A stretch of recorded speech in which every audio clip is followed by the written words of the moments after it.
Australia game, there seemed to be an awful lot of Irish supporters backing them, and maybe had Aussie accents, so maybe had Kiwi accents. Are you expecting something similar? A lot of Kiwis out there to back Scotland ahead of the England game? Yeah. I've already bumped into a few Kiwis who have patted me on the back and said that they will be behind us, and I have no doubt that will be the case. Obviously Australia and New Zealand have got this thing with England as well. So as long as we beat the Poms that they've been saying, so that obviously we want to go out and do the business as well, and they'll be behind us, I think. So I guess just looking forward, with questions in here about who would you like to see in the quarterfinals, who would you like to see in the semi-finals. I guess it's an obvious question. You're just focusing on this game. That's the most important one. I'd like to see the quarterfinal, and worry about this game, and then whatever happens after that happens next week. So. Jackie Davey on Facebook asked a question. We've struggled to turn pressure into points in some of our previous pool matches.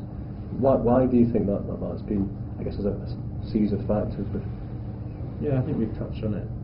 Kind of earlier. We're saying how that's something that we want to do when we get in the scoring zone. That's when we want to be coming away with points. And we said that we've maybe got into that area and lost the ball, or not had the ball retention. And that's just little things of, like we said, getting to the ball before the opposition, and being clinical, and taking the penalty, or taking the drop goal, or when we get down there, winning our kind of set piece, and keeping the pressure on the opposition. So I guess in summary, just being more clinical. I guess one of the questions which is coming here from Jackie, from Michelle Campbell, just reflecting for a moment, given it's such a big game this weekend, what it means to you to be in a Rugby World Cup squad. What was your first thought when you got the nod from Andy to come and join the Rugby World Cup squad? Nathan, do you want to go for that first? It's a relief. Relief, because you never really know, and with guys like Jim Howell and Richie Gray, and obviously Al Kellick, who's captain,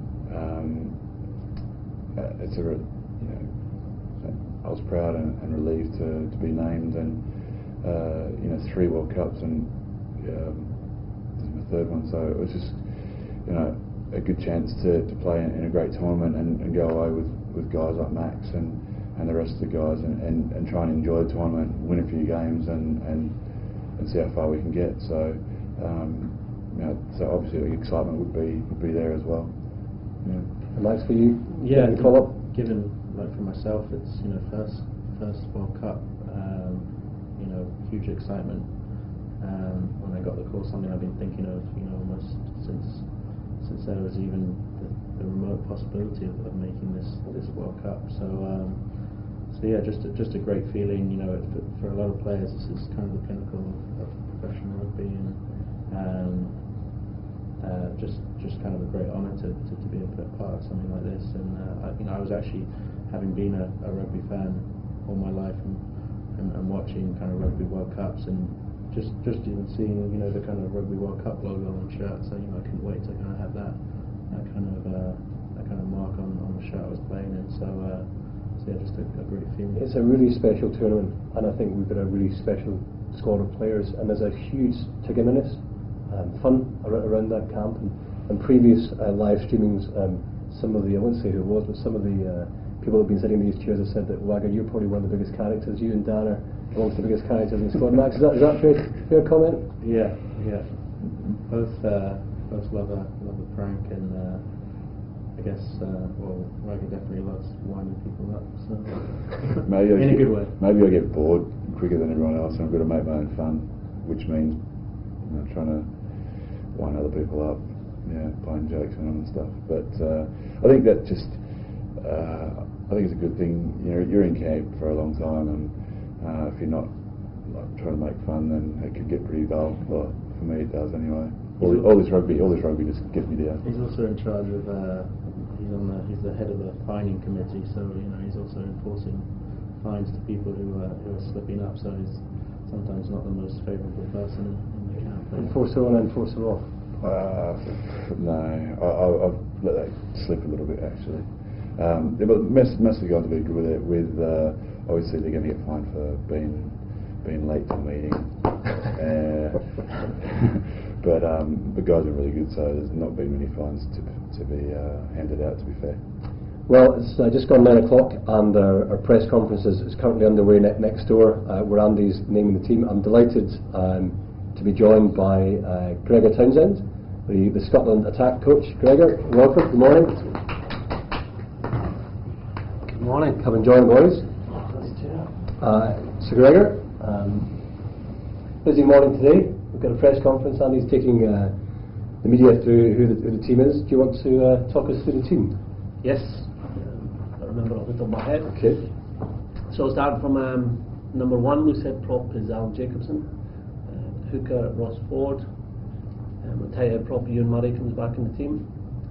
Second rows are Richie Gray and Al Kellick, who will captain the side. Blindside flanker is Alistair Struckosh. Open side is John Barclay, and Richie Byrnes at number 8 in for the injured Kelly Brown. Scrum half, we've made a change there. Mike Blair is in the team, won the 75th cap. Standoff Rory Jackson. The wingers, Simon Danielle in the left wing, Max Evans at 14 on the right wing. Centres we have Sean Lamont and Joe Ansborough, so 2 changes there, and a fullback Chris Patterson. On the bench, with Scott Lawson recovered from injury to cover hooker, Alistair Dickinson, Nathan covering second row and part of the back row. Ross Rennie is on the bench as well, and the backs are Chris Cussiter, Dan Parks, and Nick DeLuca. Thank you, Gregor. So seven changes, and a number of changes both in the backs and the forwards. It's a team to go out there to win a really important game. Absolutely, and we know we have to win the game first and foremost.